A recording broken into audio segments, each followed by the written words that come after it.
2ஆம் நாள் நள்ளிரவுக்கு முன்பே தெய்வவாக்கு விலங்கு மரம் இறங்கி பழத்தை எடுத்தது. முன்புறம் நடப்பது போலவே பின்புறமும் நடப்பது இந்த விலங்கின் இயல்பு. பழம் எடுத்ததும் சில நேரம் திரும்பி நடந்து மரக்கிளையின் மீது ஏறும்.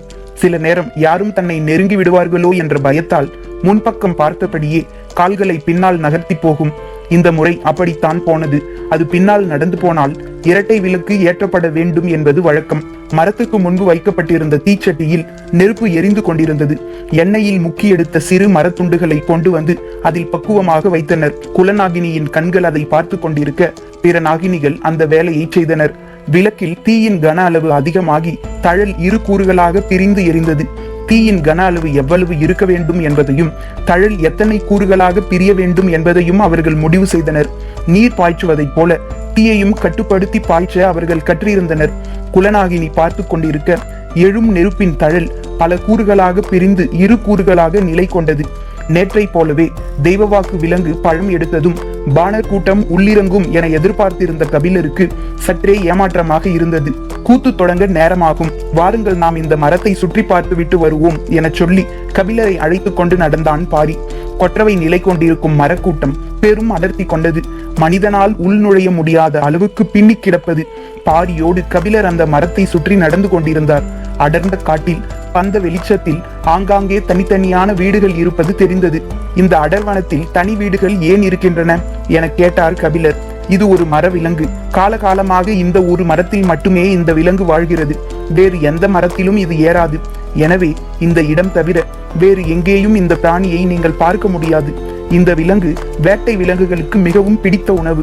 இந்த மரப்புதருக்குள் நுழைந்து இதை எப்படியாவது தின்றுவிட அவை முயல்கின்றன. அதனால்தான் இதை பாதுகாக்க காவற்குடிகள் இங்கு இருக்கின்றனர். பேசிக்கொண்டிருக்கும் போது துடிப்பறையின் ஒலி கேட்க தொடங்கியது. வாருங்கள் என சொல்லி வேகமாக முன் நடந்தான் பாரி. செம்பாதேவியின் கதை இது. எனவே ஆடுகளம் முழுவதையும் நிறைத்து ஓர் அழகிய கோலம் போடப்பட்டிருந்தது. பாரியும் கபிலரும் இருக்கையில் வந்து அமர்ந்தனர். அப்போதுதான் தரையை மெழுகி கோலம் போட்டிருந்ததால் சாணத்தின் வாசனை எங்கும் வீசியது. அதன் ஈரம் காயவில்லை. கோலத்தின் நடுவில் வெண்ணெயில் தானியங்களை உருட்டி செய்யப்பட்ட வெண்சாந்து உருண்டை வைக்கப்பட்டிருந்தது. அந்த உருண்டையின் நடுவில் மாட்டின் இரு கொம்புகளை நட்டு வைத்திருந்தனர். வெண்சாந்து உருண்டையின் வாசனை எங்கும் பரவியிருந்தது. கோலத்தின் முன்பு பெண்ணொருத்தி அமர்ந்து உடுக்கை வகையைச் சேர்ந்த துடிப்பறையை அடிக்க தொடங்கினாள். இவர்கள் பாணர்களா என கேட்டார் கபிலர். இல்லை, பரம்பு மக்கள் என்றான் பாரி. துடியின் ஓசை பேராந்தையின் ஓசையை போல அச்சத்தை ஏற்படுத்தக்கூடியது. நீருக்குள் பொடி கரைவதை போல இருளுக்குள் துடி கரையத் தொடங்கியது. தங்களுக்கு என்று பாணர்கள் அற்ற குலம் இவர்களுடையது. அந்த குலப்பெண் செம்பாதேவியின் கதையை தொடங்கினாள். கபிலர் கேள்விப்பட்டிராத கதை இது. ஆதி காலத்தில் மலை மக்களில் ஒரு பிரிவினர் கால்நடைகளை வளர்க்க பழகிய போது மேய்ச்சல் நிலங்களை நோக்கி தந்தரைக்கு இறங்கினர். குறிஞ்சி நிலத்தை விட்டு இறங்கிய 5 குடும்பங்கள் செம்மலையின் அடிவாரத்தில் குடில் அமைத்தனர். கால்நடைகளை மேய்த்து பல்கி பெருக்கினர். 5 வகை குடும்பத்தின் குலவழி தழைத்தது. அந்த குலவழியின் வகையை அடிப்படையாக கொண்டு அடையாளங்களை உருவாக்க வேண்டிய தேவை வந்தது. குலத்துக்கு ஒரு வகை என 5 வகையான சூட்டுக்காயங்களை ஆண்கள் தமது வலது தோளிலே உருவாக்கி கொண்டனர். பெண்களுக்கு அதே போல சூட்டுக்காயத்தை உருவாக்கினால் திருமணத்துக்கு பின்னர் அவளது குடும்ப அடையாளம் மாறும்.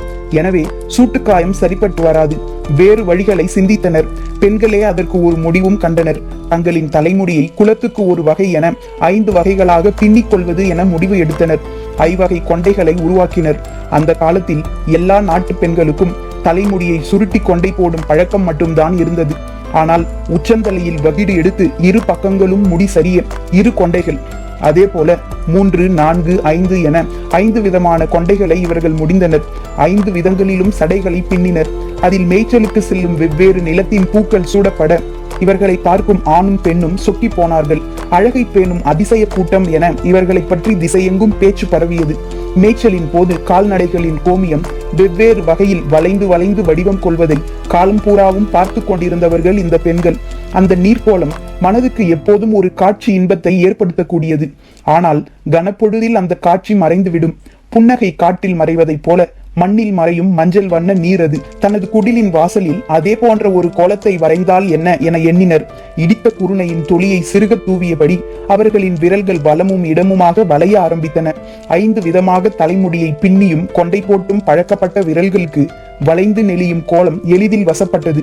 மாடு பெய்த நீரின் எல்லா வலிவுகளையும் தனது ஒற்றை கோலத்துக்குள் கொண்டு வர அவர்களுக்கு அதிக காலம் ஆகவில்லை. செம்மலையின் அடிவாரத்தில் உள்ள பெண்கள் விதவிதமாக கொண்டை போட்டு தரையெங்கும் கோலம் போடும் அழகு அரசிகள் என எல்லோராலும் பேசப்பட்டனர். காட்டு வழியிலும் உமணர்களின் காது வழியிலும் இந்த செய்தி எல்லா பகுதிகளுக்கும் பரவியது. இவர்கள் இருக்கும் பகுதிக்கு கோலநாடு என பெயர் உருவாயிற்று. புதிய நாகரிகத்தின் அடையாளமாக செம்மலை மாறியது. இதில் வெளி உலகுக்கு தெரியாத இன்னொன்றும் இருந்தது. 5 குடும்பங்களும் தங்களின் மாடுகளை மேய்ச்சலுக்கு அழைத்து போய்விட்டு வந்து 5 தனித்தனி பட்டியில் தான் அடைக்க வேண்டும். அப்படியென்றால் அவற்றுக்கும் தனித்தனி அடையாளம் தேவை. மாடுகளுக்கு பிற இடங்களில் சூட்டுக்குடி, காது அறுத்த குறிகள் எல்லாம் போட்டிருப்பதை கேள்விப்பட்டனர். கால்நடைகளே தங்களின் தெய்வம், எனவே அவற்றை துன்புறுத்தாத வழியில் அடையாளம் இட விரும்பினர். மூத்த கிழவி ஒருத்தி, இந்த செம்மலையில் இத்தனை வகையான வண்ணக்கற்கள் கிடக்கின்றன, அவற்றை எடுத்து ஒரு குடும்பத்துக்கு ஒரு வண்ணம் என முடிவு செய்யுங்கள். அந்த வண்ணக்கல்லையே அந்த குடும்பத்தின் மாடுகளுக்கும் நெற்றி பட்டமாக சூட்டுங்கள் என்றால் அதிலிருந்து 5 வகையான வண்ணக்கற்களை கொண்டு கொம்புகளுக்கு இடையில் கயிறு முடிந்து நெற்றி பட்டத்தை உருவாக்கினர். மாடுகள் எந்த நிலையிலும் துன்பப்படக்கூடாது என்பதே இவர்களின் எண்ணமாக இருந்தது. கிடைமாடுகளின் மேல் சிறு பூச்சிகளும் உண்ணிகளும் நிறைந்து கிடந்தன. அவற்றை கொத்தி தின்ன எந்த நேரமும் பறவைகள் அவற்றின் மீதே அமர்ந்து இருந்தன. இதை தடுக்க ஒரு வழியை கண்டறிந்தனர்.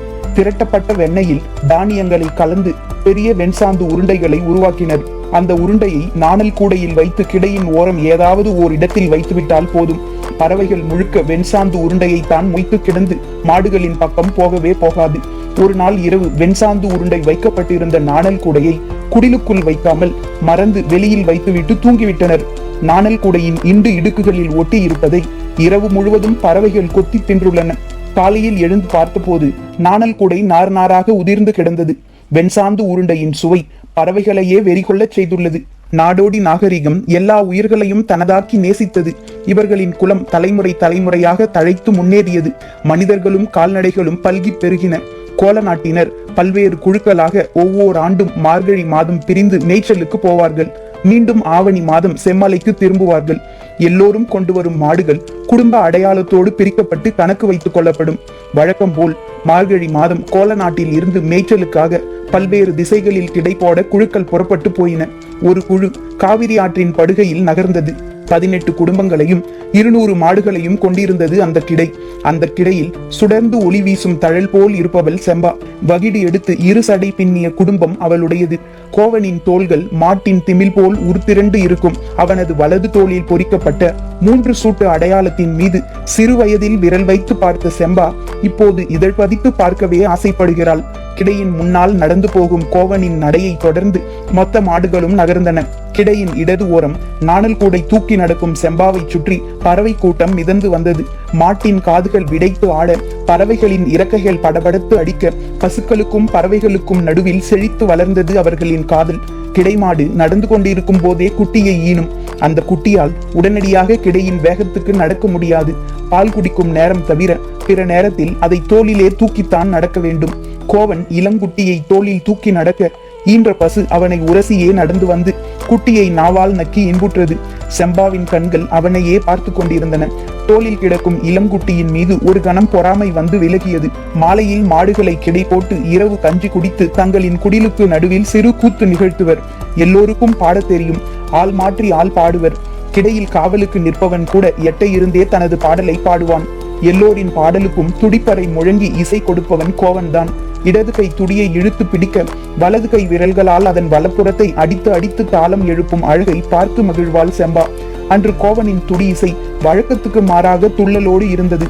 கூத்து முடிந்ததும் எல்லோரும் தங்களின் குடிலுக்கு போக செம்பா கோவனின் காது அருகே போய் சொன்னால், துடியின் இடப்பக்கம் போலவே நானும் உனது விரல் படாமல் இருக்கிறேன். கோவன் கலங்கி போனான். அன்று இரவு முழுவதும் துடியின் இடதுபுறம் பற்றியே நினைத்திருந்தான். கிடைக்காவல்காரனின் பார்வைக்கு தப்பி குடில் தாண்ட முடியாது. வேறு வழியின்றி கோவன் ஒடுங்கி படுத்தான். மறுநாள் பக்கத்தில் இருக்கும் ஊருக்கு வெண்ணெய் விற்க போனால் செம்பா. வெண்ணெய் விற்று தானியம் பெற்று வருவது பெண்களின் வேலை. உழவு செழிப்பாக நடந்து கொண்டிருந்த ஊர் அது. 2 தெருக்களை தாண்டும் முன்பே அவள் கொண்டு வந்த வெண்ணெய் விற்று தீர்ந்தது. தானியங்களை பெற்றுக்கொண்டு மர அடிவாரத்தில் காத்திருந்தாள். எதிர்ப்பக்கம் விற்க போன அவள் தோழி இன்னும் வரவில்லை. அங்கும் இங்குமாக பார்த்து கொண்டிருந்தாள். சற்று தொலைவில் நின்றிருந்த இளைஞன் ஒருவன் தன்னையே பார்த்து கொண்டிருந்ததை அவள் கவனித்தாள். தோழியை கண்கள் தேடிக்கொண்டிருக்க தன்னை கடந்து போகும் பெரியவரிடம் இந்த ஊர் பெயர் என்ன என கேட்டாள். உறையூர் என்றார் அவர். பார்த்து கொண்டிருந்தவனை கடந்து தோழி நடந்து வந்தாள். இருவரும் கிடை நோக்கி தானியங்களை தூக்கி கொண்டு நடந்தனர். தானிய முடியை மறுத்தோலுக்கு மாற்றியபடியே தோழி சொன்னாள், உன்னை பார்த்து கொண்டே நின்றவன் இந்த ஊர் குலத்தலைவரின் மகனாம். ஊருக்குள் நுழைந்ததில் இருந்து உன் பின்னால் தான் வந்து கொண்டிருக்கிறானாம். கிள்ளி என அவனை அழைத்தார்கள். புதுவிதமான பெயராக இருக்கிறதே. எதிரிகளின் தலையை கிள்ளி எடுத்ததால் இந்த பெயர் உருவாயிற்று என்று ஒரு மூதாட்டி சொன்னாள். ஆனால் உன்னை பார்த்து கொண்டிருந்த அவனது கண்களும் அதே வேலையைத்தான் செய்தன. அவள் சொல்வதை பொருட்படுத்தாத செம்பா மகிழ்வோடு சொன்னாள், இன்று சிறு சோளம் கிடைத்திருக்கிறது. பாரமாட்டு பாலில் இருந்து கடையப்பட்ட இள வெண்ணெயை பிசைந்து சாப்பிட்டால் அப்படி ஒரு சுவை இருக்கும். நினைக்கும் போதே ஊறுகிறது என்றாள். இரவு கஞ்சி குடித்த பிறகு கூத்து முடிந்து எல்லோரும் கலைந்தனர். அன்றைய கிடைக்காவல் முறையில் கோவனும் உண்டு. செம்பா அவனுக்காக சமைத்த கஞ்சியை சிறு கலையத்தில் ஏந்தி குடிலுக்கு பின் காத்திருந்தாள். இருள் நன்றாக அடங்கிய பிறகு குடிலுக்கு பின்புறமாக மறைவாக வந்து சேர்ந்தான் கோவன். அந்த இடமே சுவையால் மனத்து கிடக்க பூத்து நின்றாள் செம்பா. பிசைந்த உணவை ஊட்ட அவன் வாய் அருகே கையை கொண்டு சென்ற போது நாவால் விரல் தொட்டு வாங்கினான். அந்த சிறு தொடுதல் மொத்த உடலையும் குலுக்கியது. காதலின் கூர்மிகு ஆயுதம் நீர் சுரக்கும் நுனிநாக்கு. சற்றும் எதிர்பாராமல் கோவன் அதை பயன்படுத்திய போது செம்பா நடுங்கி போனாள். உணவு அருந்தியபடியே துடியின் இடது புறத்தின் மீது அவனது விரல்கள் படரத் தொடங்கின. அவள் உள் நடுங்கி குலுங்கினாள். அவள் கண் செருகி நீண்ட போது கடைசி குடிலுக்கு பின்னால் குதிரையில் ஒருவன் போவது தெரிந்தது. கிடையில் கிடந்த நாய்கள் சுதாரித்து அந்த திசை நோக்கி பாயத் தொடங்கின. ஆனால் குதிரை படுவேகத்தில் மறைந்தது. நாயின் குறைப்பொலியில் அனைவரும் எழுந்துவிட்டனர். வேல் கம்பை தூக்கியபடி முன்னால் ஓடி நின்றான் கோவன். அவிழ்ந்த நூல்களை கட்டியபடி குடிலுக்குள் நுழைந்த செம்பாவிடம் எதிர்பட்ட தோழி சொன்னால், வந்தது அவன்தான். சொல்லிய போது செம்பாவின் கட்டு கழன்று இருந்ததை அதிர்ச்சியோடு பார்த்தாள் தோழி. செம்பா தலையை மறுத்தபடி ஆட்டி சற்றே வெட்கப்பட்டு சொன்னால் கோவன். தோழி திரும்பி பார்த்தாள். கோவன் வேல்கம்போடு முன்னிலையில் நின்று கொண்டிருந்தான். காதல் கன நேரத்துக்குள் எல்லோரையும் கண்ணை கட்டி விளையாடி கொண்டிருந்தது. நாய்கள் திருடனோடு சேர்ந்து ஓடுபவனை குறைத்தன. தோழி கோவனின் அருகில் போய் காதோடு சொன்னால், இனி நீ கிடைக்காவல் நிற்கும் நாளெல்லாம் நான் இடைக்காவலுக்கு நிற்பேன். மறுநாள் மாலையில் கிடைக்கு இடப்புறம் இருந்த பெருமேட்டிலே தந்தையோடு வந்து நின்றான் கிள்ளி. சற்று தொலைவில் மாட்டுக்கிடையும் குடில்களும் இருந்தன. தந்தையின் கண்கள் மாடுகளை எண்ணின. 200க்கும் குறைவாகத்தான் இருக்கிறது. இதைவிட பெருஞ்செல்வம் இருக்கும் இடத்தில் பெண் எடுப்போம் என்றார். அவனோ அவர் சொல்வதை ஏற்கவில்லை. அவள் பேரழகு, அதற்கு இணையான செல்வம் எதுவும் இல்லை என்றான். அவரோ மறுத்து பேசி அவனது மனதை மாற்ற முயன்று கொண்டிருந்தார். நடக்கவில்லை. சரி, நமது மாளிகைக்கு போய் பேசிக்கொள்வோம் என முடிவு எடுத்து குதிரையின் மீது ஏறப்போகும் போது சொன்னான், இன்னும் சிறிது நேரத்தில் குடிலுக்கு நடுவில் பந்தம் ஏற்றி கூத்து நிகழ்த்துவார்கள். அப்போது அவள் குடிலுக்குள் இருந்து வெளியில் வருவாள். அவளை நீங்கள் பாருங்கள், நான் சொல்வதை ஏற்பீர்கள் என்றான். இருள் கூடியது. பந்தங்கள் ஏற்றப்பட்டன. எல்லோரும் வந்து கோலத்தை சுற்றி அமர்ந்தனர். கோவன் வழக்கம் போல துடியோடு வந்து உட்கார்ந்தான். நேர் எதிரில் தோழி வந்து உட்கார்ந்தாள். கோவன் சற்றே தலையை திருப்பி தனக்குள் சொல்லிக் கொண்டான், துடியின் இடப்புறத்தை ஊர் திரும்பி மனம் முடிப்பது வரை நினைக்க கூடாது. அவள் இன்னும் ஏன் குடில் விட்டு வெளிவரவில்லை என ஆவலோடு பார்த்தபடி தொலைவில் நின்று கொண்டிருந்தான் கிள்ளி. எங்கும் கும்மிருட்டு சூழ்ந்திருந்தது. பந்த வெளிச்சத்தில் எதிர் சுடர் வீச அவள் குடிலுக்குள் இருந்து வெளியேறி வந்து கோவனுக்கு எதிரில் உட்கார்ந்தாள். நேற்று கலைந்த வெட்கம் இன்று கூடி நின்றது. கோவனால் அவளை நேர்கொண்டு பார்க்க முடியவில்லை. அவனது விரல்கள் துடியின் மீது படவே அஞ்சின. தாளம் கூடவில்லை. ஓசையும் அவனை போலவே பம்மியது. கிடையின் பெரியாம்பலை சொன்னார், டேய், நேத்து கஞ்சி குடிச்சவன் மாதிரி அடிச்சுக்கிட்டு இருக்க, சத்தமே கேட்கல, இழுத்து அடிடா. தோழி சொன்னால், பெருசு, நேத்தும் அவன் கஞ்சி குடிக்கல, அதுதான் விரல் செத்து போய் கிடக்கு. செம்பா அதிர்ச்சியோடு தோழியை பார்த்த போது அவளோ சற்றே ஆணவச் சிரிப்போடு கோவனை பார்த்தாள். தொலைவில் இருந்து பார்த்தபடி அவள் பேரழகில் மயங்கி வாய் பிளந்து நின்ற கிள்ளி தந்தையிடம் காட்ட அவரை நோக்கி திரும்பினான். அவரோ ஒளியற்ற இருளின் திசையை நோக்கி வாய் பிளந்து பார்த்தபடி அதிர்ச்சியில் உறைந்து நின்றார். பரம்பின் குரல் ஒலிக்கும்.